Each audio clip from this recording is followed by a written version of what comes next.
وَكَلْبُهُمْ بَاسِطٌ ذِرَاعَیہِ بِالْوَصِیدِ، ان کا کتا غار کے دھانے پر بازوؤں کو پھیلا کے بیٹھا ہے۔ یا اللہ، قرآن تو ہدایت کی کتاب ہے، سراسر ہدایت، لفظ لفظ ہدایت، حرف حرف ہدایت، تو کتے کے بیٹھنے کے سٹائل کو تو نے قرآن میں بیان کیا، تو اس میں ہمارے لیے کیا ہدایت ہے؟ یہی تو بتانا چاہتا ہوں کہ ذات جڑ جائے ولیوں کے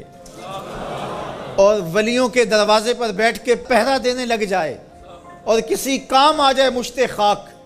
تو وہ کتا اتنا قابل ذکر ہو جاتا ہے کہ اس کے بیٹھنے کے سٹائل کو رب رب ہو کے بیان کرتا ہے۔ تو کہا تم تو انسان ہو، اگر تم محمد عربی کے در کے نوکر بن جاؤ تو کیا عزتیں دوں گا تمہیں، کیا شانیں تمہیں نصیب ہوں گی۔ تو یہاں یہ دیکھا جاتا ہے کہ ان کی راہوں کے کام کون آتا ہے، ان کے راستے کا مسافر کون ہے، ان کے دین کے لیے اپنے آپ کو پیش کون کرتا ہے، ان کی خدمت اور نوکری کے لیے اپنی مشت خاک کو ان کی راہوں میں بچھاتا کون ہے۔ اور اگر ہم ساری زندگی اپنی خواہش سے گزار دیں اور ان کے دین کے لیے ہم نے کچھ نہ کیا ہو، تو پھر ہم دیکھیں کہ ہم کھڑے کہاں ہیں۔ اقدس تیرے پاؤں میں نہ کوئی کانٹا نہ کوئی زخم،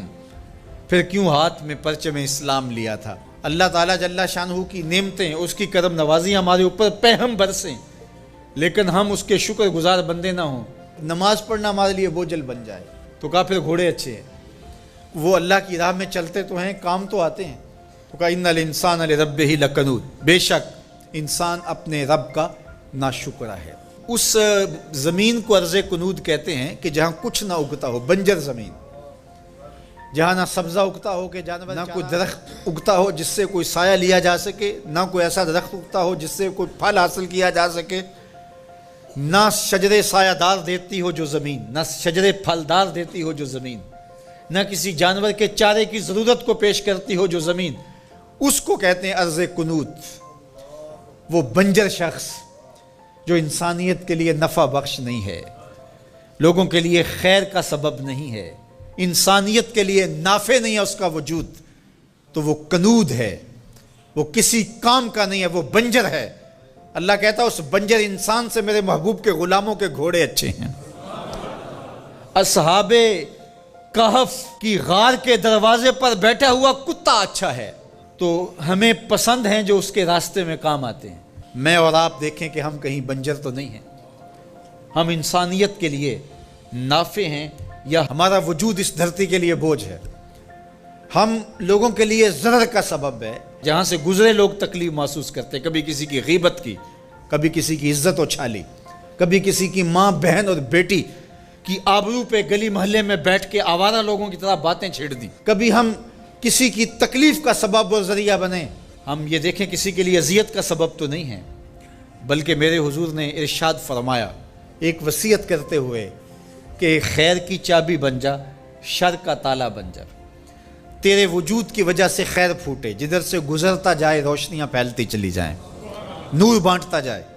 انسانیت کے لیے نفع بخش ہو تیرا وجود، نہ یہ کہ تیرا وجود لوگوں کے لیے اذیت کا ذریعہ ہو، حتیٰ کہ تیرے لیے کسی کی زبان سے خیر کے کلمے نہ نکلیں۔ ایسے لوگ کتنے ہیں کہ جب وہ مر بھی جاتے ہیں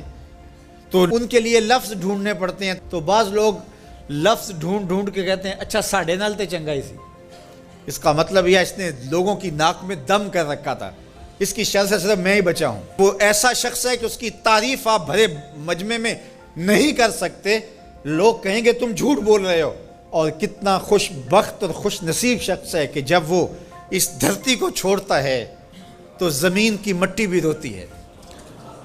در و دیوار بھی اشک بہاتے ہیں، اور زمانہ کہتا ہے کہ یہ تو چراغاں تھا، یہ تو نور تھا بزم عالم کا، اس کے دم سے روشنیاں تھیں، یہ کیا گیا کہ زندگی کی ساری رونقیں ماند پڑ گئی، گویا روشنیاں بجھ گئی اس کے جانے سے۔ تو خیر کا سبب اور خیر کا ذریعہ بنو، نہ کہ برائی کا ذریعہ بنو۔